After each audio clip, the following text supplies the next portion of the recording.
وہ جوان جو ہی پروان چڑھا ان فوان شباب آیا تو اس کی پیشانی سجدے کے تقدس سے مالا مال ہو گئی، اس کی آنکھوں میں حیا اور شرم کے پہرے آ گئے، اس کے خیالوں میں پاکیزگی آ گئی، اس کی زندگی کے شب و روز نیکی کے ماحول میں بسر ہونے لگے، اس کی راتیں ذکر الہی میں، تلاوت کلام مجید میں اور دن یاد الہی میں روزے سے گزرنے لگے۔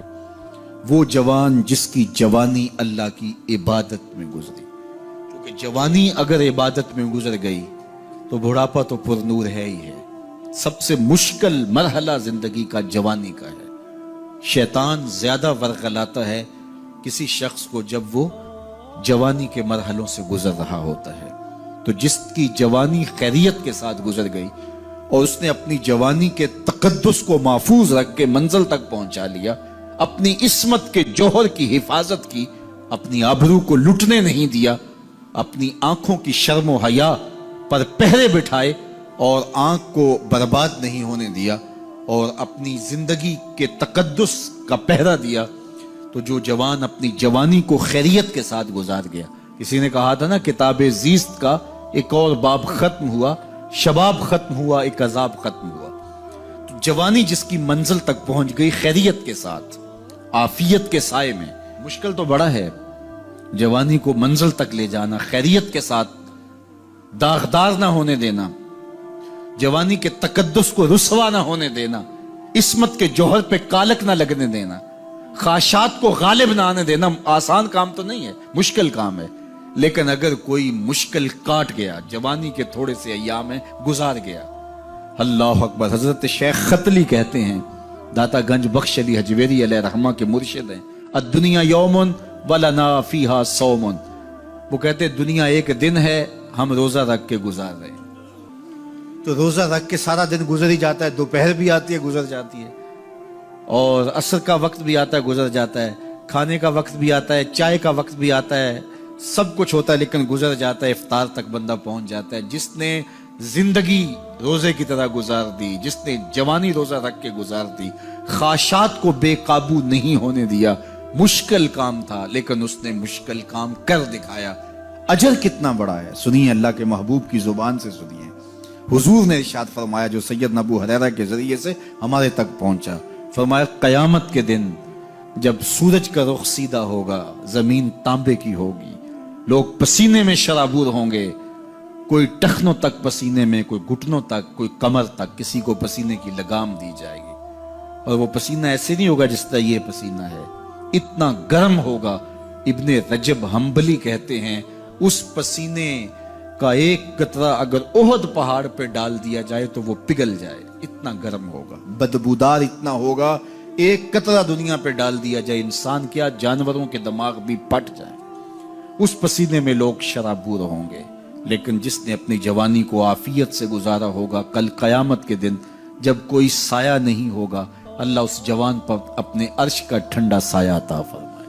وہ شخص جس کو کسی عورت نے دعوت گناہ دی اور وہ صاحب منصب تھی، صاحب جمال تھی، اور اس نے یہ کہہ کے یہ خواہش، یہ آرزو مسترد کر دی، انی خاف اللہ۔ اسی طرح کوئی عورت ہے تو اس نے اپنے تقدس کی حفاظت کی، اپنی آبرو پہ پہرا دیا اور کسی پیشکش کو ٹھکرا دیا، تو فرمایا قیامت کے دن جب کوئی سایہ نہیں ہوگا، اللہ اسے بھی اپنے عرش کا ٹھنڈا سایہ دے گا۔ کیسا سخت دن ہوگا، اور وہ کس اعزاز میں ہوگا، کس تکریم میں ہوگا۔ یہ تو 4 دن 10-20 سال ہیں، اور وہ 50,000 سال کا ایک دن۔ پھر اس کو اللہ کا شکر ادا کرنا ہوگا کہ اللہ تو نے کتنا کرم کیا میرے اوپر کہ میری جوانی خیریت اور عافیت سے گزری، اور آج اس کا تو کتنا بہتر صلہ مجھ کو دے رہا۔ انسان جب کوئی اچھی بات سنتا ہے تو انسان کی فطرت ہے کہ وہ آگے منتقل کرتا ہے۔ آج کل وہ شیئر کر دیتے ہیں نا، جو بات آئے تو آپ اس کو آگے بڑھاتے ہیں، دوستوں میں شیئر کر دیتے ہیں۔ تو یہ انسان کی فطرت سے افواہیں بھی اس لیے پھیلتی ہیں کہ جو بھی بات آپ سنتے ہیں فوری آپ کی کوشش ہوتی ہے کہ یہ سب سے پہلے دوستوں کو میں ہی بتاؤں۔ تو یہ انسانی فطرت ہے۔ تو جب افواہ اور ایسی چیز، کوئی غم کی خبر بھی ہو، کسی کی وفات کی خبر بھی ہو، تو اس وقت بھی انسان کی فطرت، سست سے سست آدمی بھی پھر جلدی جلدی فون کرتا ہے، آگے بڑھاتا ہے کہ فلاں سے ایک فوت ہو گیا۔ تو چونکہ یہ فطرت ہے، بات کو آگے بڑھانے کا شوق ہے انسان کے اندر رکھا ہے، اس سے چیزیں پھیلتی ہیں. اور پھر جو خیر کی خبر ہوگی یا خیر کی بات ہوگی تو اس کو تو آگے پھیلانے کا پھر ہمارا دین بھی ہمیں ترغیب دیتا ہے، جذبہ دلاتا ہے.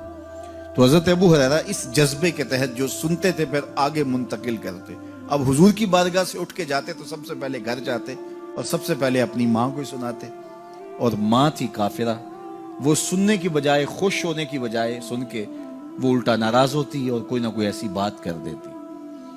سید ابو ہریرہ سے گوارا نہ ہوتا. ایک دن انہوں نے کوئی ایسی بات کر دی کہ حضرت سیدنا ابو ہریرہ رضی اللہ تعالیٰ عنہ نے فیصلہ کر لیا کہ آج ماں کو چھوڑ دینا ہے، کیونکہ میں یہ گوارا نہیں کرتا کہ میرے آقا کے بارے میں کوئی ایسا جملہ کوئی بولے. اور تھی گھر میں ماں ہی، بھائی بھی کوئی نہیں تھا، بہن بھی کوئی نہیں تھی، باپ بھی فوت ہو گئے تھے، شادی بھی نہیں ہوئی تھی. تو ماں ہی ماں گھر میں، اور ماں اور بیٹا اکٹھے رہتے ہو تو پھر محبت بھی مثالی ہوتی ہے. تو اب ماں ہی ایک رشتہ ہے مادی دنیا کے اوپر. تو حضرت ابو ہریرہ رضی اللہ تعالیٰ عنہ نے فیصلہ کر لیا کہ چھوڑ دینا. چھوڑ کے گھر سے نکلے، لیکن دل ڈوب رہا ہے کہ ایک ہی تو رشتہ تھا وہ بھی گیا. افسردہ ہے، حضور کی خدمت میں پہنچے. دل و قلب و نگاہ کے مرشد اولین نے ابو ہریرہ کی اداسی دیکھی تو فرمایا ابو ہریرہ کیا بات ہے؟ تو حضرت ابو ہریرہ جس طرح بندہ پھٹ نہیں پڑتا تو عرض کی حضور میری ماں کی ہدایت کی دعا کر دیجئے. ساری کہانی 2 لفظوں میں بیان کر دی، میری ماں کی ہدایت کی دعا کر دیجئے. حضور نے نہیں پوچھا کیا ہوا، کیا ماجرا ہوا، فوراً ہاتھ اٹھ گئے. اور لفظ کیا تھے؟ اللہم اہد ام ابی ہریرہ تھا، اے اللہ ابو ہریرہ کی ماں کو ہدایت دے دے. ادھر انہوں نے بے چینی سے یہ بات کہی، ادھر حضور کے ہاتھ اٹھے. پھر ان اٹھے ہوئے ہاتھوں کو خالی تو موڑا ہی نہیں جاتا. اجابت کا صحرا، عنایت کا جوڑا، دلہن بن کے نکلی دعائے محمد صلی اللہ علیہ وسلم. تو حضور علیہ السلام نے ہاتھ اٹھا دی، حضرت ابو ہریرہ نے دوڑ لگا دی. کسی نے پوچھا ابو ہریرہ آج بڑی جلدی ہے؟ کہا آج ہی تو دیکھنا چاہتا ہوں، گھر پہلے میں پہنچتا ہوں یا حضور کی دعا پہلے پہنچتا ہوں. جا کے دروازے کو دستک دی، اندر پانی کے کھنکنے کی آواز آ رہی تھی جس طرح کوئی غسل کر رہا ہو. آواز دی تو آواز آئی، بیٹا ابو ہریرہ ٹھہرو. میں بھی آئی. کہا لہجے سے سمجھ گیا اس میں محمد عربی کی دعا بول رہی ہے. تھوڑی دیر کے بعد میری ماں آئی تازہ آثار وضو سے، اور غسل کی وجہ سے ان کے جو ہے وہ بالوں سے قطرے ٹپک رہے تھے اور لبوں پر میرے حضور کا کلمہ جاری تھا. اللہ اکبر. سیدنا ابو ہریرہ تیرے مقدر پہ قربان. ایک سفر میں حضور علیہ السلام اور اصحاب گامزن تھے کہ راستے میں قیام کیا تو ایک قبیلے کی صلح کروانے کے لیے حضور علیہ السلام تشریف لے گئے. وہاں کچھ تاخیر ہو گئی تو صحابہ نے حضرت ابوبکر صدیق کو کہا کہ حضور رک گئے ہیں تو نماز کا وقت جا رہا ہے، آپ نماز پڑھا دیجیے. تو حضرت ابوبکر صدیق رضی اللہ تعالیٰ عنہ مصلی پہ کھڑے ہو گئے. اب نماز شروع ہوگی، ادھر سے حضور بھی فارغ ہو گئے. تو آقا کریم تشریف لائے. تو آقا کریم علیہ السلام جو ہی تشریف لائے تو صحابہ کی صفیں بندی ہوئی تھی. حضور کو دیکھا، انہوں نے راستہ چھوڑ دیا. پیچھے سے لے کر کے مصلی تک صحابہ نے حالت نماز کے اندر حضور کے لیے راہ کشادہ کر. کاش کہ یہ حدیث سب لوگوں نے پڑھی ہوتی اور امت میں اتنے فرقے نہ بنتے اور یہ سوچ کبھی نہ پنپتی کہ نبی کے خیال سے نماز ٹوٹتی ہے. یہاں تو راستے چھوڑے جا رہے ہیں، یہاں تو پروٹوکول دیا جا رہا ہے. اللہ اکبر. اور یہ حدیث کہیں چھپی نہیں ہے، بخاری کے اندر چھپی ہوئی. اللہ اکبر. آقا کریم علیہ السلام تشریف لائے تو صحابہ نے راستہ چھوڑنا شروع کر دیا. نماز بھی چل رہی ہے اور حضور کا راستہ بھی چھوڑ رہے ہیں. بالکل حضرت ابوبکر صدیق کے پیچھے آ کے حضور کھڑے ہو گئے. وابو بکر لا یلتفت یمینا ولا یسارا. جب آپ نماز پڑھتے تھے تو نہ دائیں دیکھتے نہ بائیں دیکھتے، پوری توجہ انہماک ہوتا. وہ اپنی کیفیات کے جہان میں ڈوبے تھے اور حضور آ کے پیچھے کھڑے ہو گئے. صحابہ نے اپنے ہاتھوں کی پشت پہ ہاتھ مارنے شروع کر دیے. مقعن و تصدیہ، قرآن نے تالی لگانا، سیٹی مارنا یہ شیطانی اعمال ہیں، لیکن ہاتھ کی پشت پہ ہاتھ مار کے متنبع کرنا یہ مختلف مواقع کے اوپر یہ جائز ہے. تو اب جب حضور آ کے پیچھے کھڑے ہو گئے اور صحابہ سمجھے کہ حضرت ابوبکر صدیق ایک استغراق کے عالم میں ہیں، ایک کیفیت کے جہاں میں ڈوبے ہیں، تو انہوں نے اپنے ہاتھوں کی پشتوں پہ ہاتھ مارنے شروع کر دیے۔ تو حضرت صدیق اکبر سمجھ گئے کوئی غیر معمولی واقعہ ہو گیا۔ دیکھا پیچھے حضور کھڑے تھے، اللہ اکبر۔ تو حضرت صدیق اکبر مصلی سے سرک کے پیچھے آنے لگے تو آقا کریم نے اشارہ کیا رکو نماز پڑھاؤ۔ سیدنا صدیق اکبر اس کے باوجود پیچھے آ گئے۔ کبھی ہوتا ہے حکم اور کبھی ادب آگے ہوتا ہے، اللہ اکبر۔ حضرت سیدنا علی المرتضیٰ رضی اللہ تعالی عنہ کو کہا نا حضور نے صلح حدیبیہ کے موقع پہ صلح نامہ لکھوایا جا چکا تو لکھا یہ محمد رسول اللہ اور قریش کی جانب سے ہے۔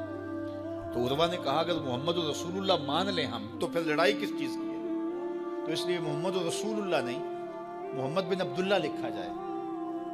تو وہ اس بات پہ بضد ہو گئے، اور اگر ایسا نہیں ہوتا تو معاہدہ ٹوٹ رہا تھا۔ تو حضور نے حضرت علی المرتضیٰ سے کہا کہ چلو رسول اللہ کا لفظ مٹا دو۔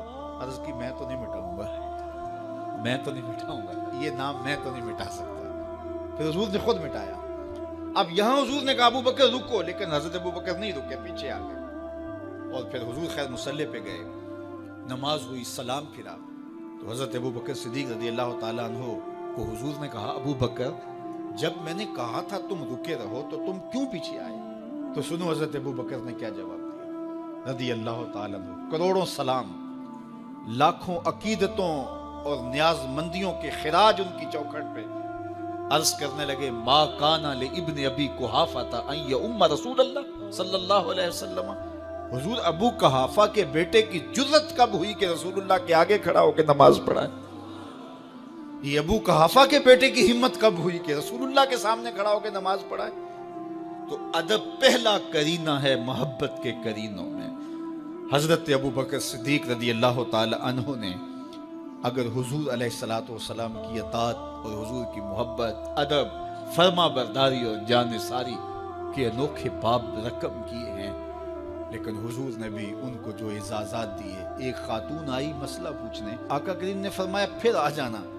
اس نے کہا پھر آؤں اور آپ نہ ملے؟ تو کہا میں نہ ملوں ابو بکر تو ملیں گے نا، اللہ اکبر۔ تو اپنے بعد اشارہ دے دیا ان کی طرف کہ میرے بعد میرا نائب ابو بکر ہے، اللہ اکبر۔ عزتوں کی مسند اور عزتوں کی معراج اور عزتوں کے مقام پہ سیدنا صدیق اکبر رضی اللہ تعالی عنہ کو بٹھایا۔ میرے والد گرامی رحمت اللہ تعالی علیہ نے پوری زندگی میں کوئی ایک تقریر بھی ایسی نہیں کی جس میں یہ اشعار نہ پڑے ہوں۔ جب وہ خطبہ پڑھتے تھے تو خطبہ پڑھنے کے بعد یہ اشعار پڑھا کرتے تھے جس میں اس کی کیفیت ہے کہ جو حضور کے شہر میں جانے کے لیے تڑپتا ہے۔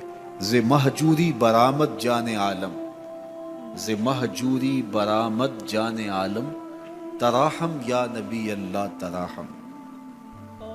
کہ عرض کی جا رہی حضور آپ کی جدائی میں پورے جہان کی جان نکل رہی۔ ز مہجوری برآمد جان عالم، تراحم یا نبی اللہ تراحم، نہ آخر رحمت للعالمین، ز محرومہ چرا فارغ نشین، بروں سر از برد یمانی، کہ روئے تست صبح زندگانی۔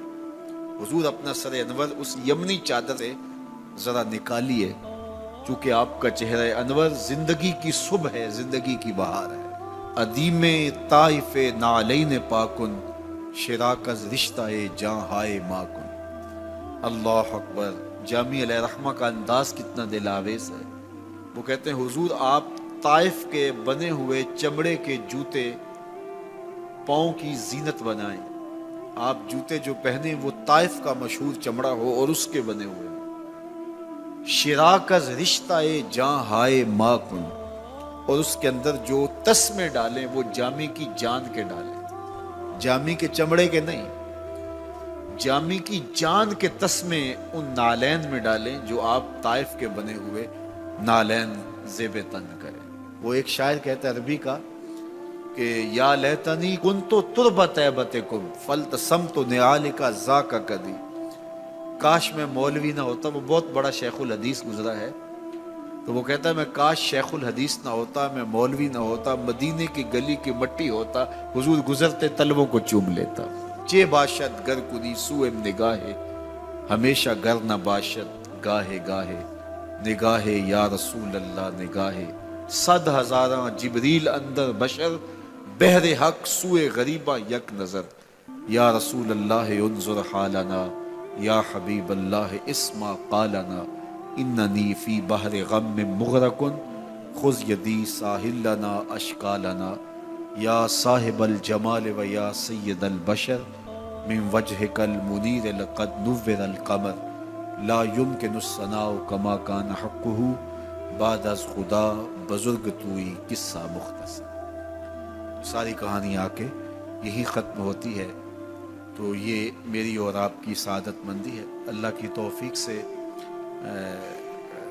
آپ کے لیے اور آپ میرے لیے محبت اور دعا کے جذبات رکھتے ہیں، اور ہم ایک دوسرے کے لیے دعا گو ہیں کہ آج میں حاضر ہوا ہوں اور آپ نے جو ہے وہ میرے لیے اپنی آنکھوں کی چمک اور محبت پیش کی ہے۔